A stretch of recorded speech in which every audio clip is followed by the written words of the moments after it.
Hai, hello, apa kabar semuanya? Sudah ready untuk belajar hari ini? Ayo kita belajar.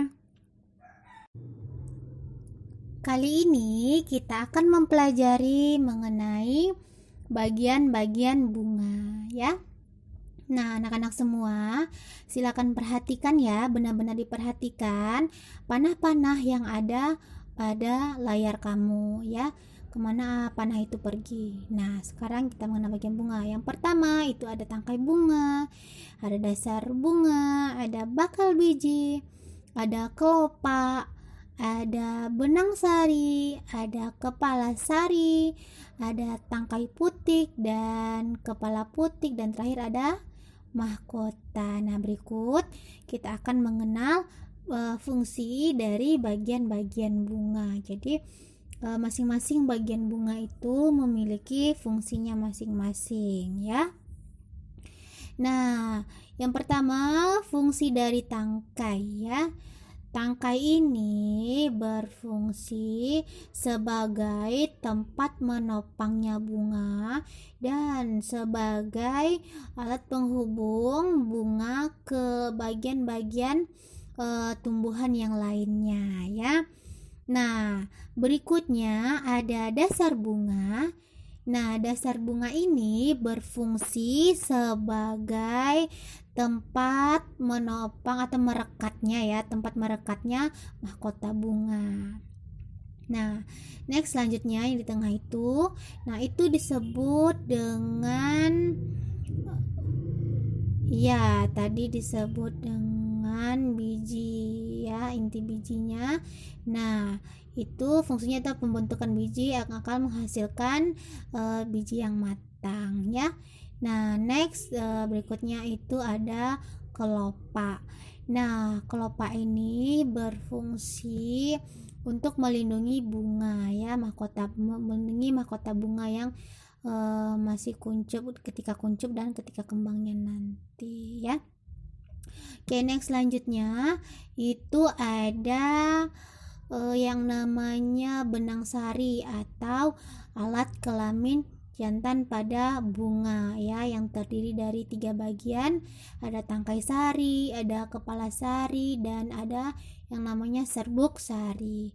Nah, selanjutnya ya ini disebut dengan putik ya. Putik ini merupakan alat kelamin betina pada bunga ya.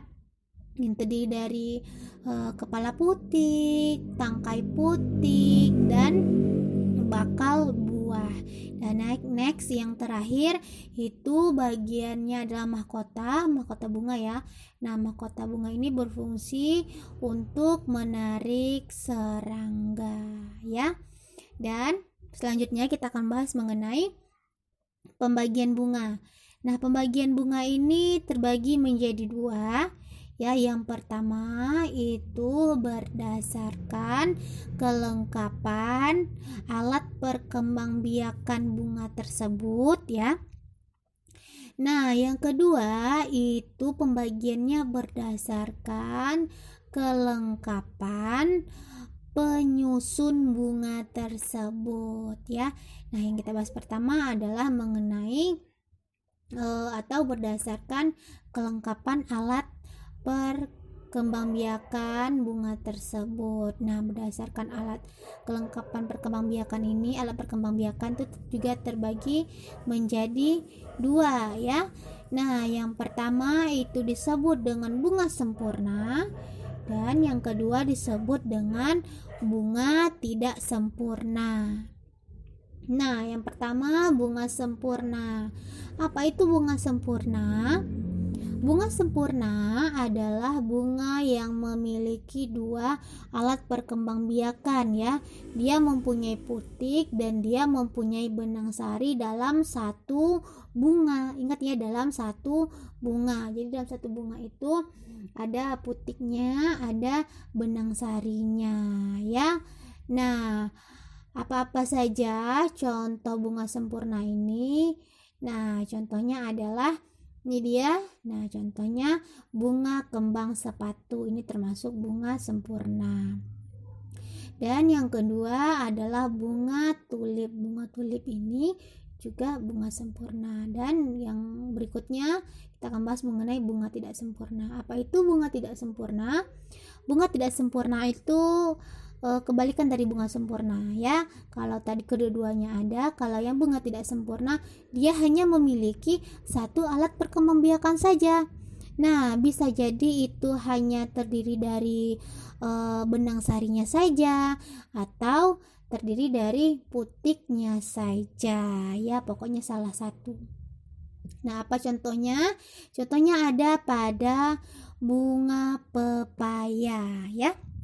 Dan berikutnya pembagian yang kedua itu berdasarkan kelengkapan penyusun bunga tersebut. Nah, ini juga terbagi menjadi dua ya.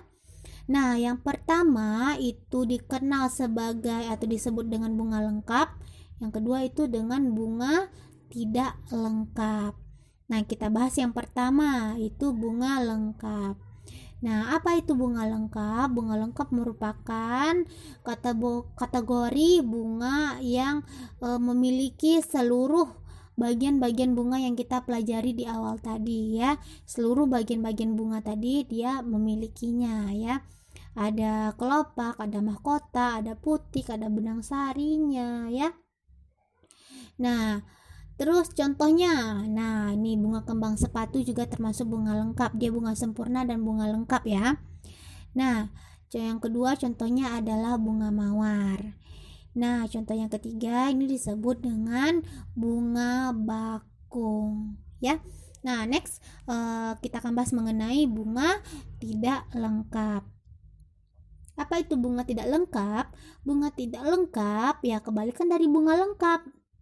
Ya, kalau tadi bunga lengkap semuanya ada.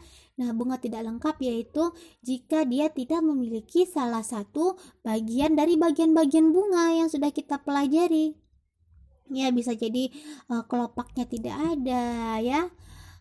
Bisa jadi putiknya tidak ada, benang sarinya tidak ada. Pokoknya salah satu bagiannya itu tidak ada. Nah, apa contoh bunganya?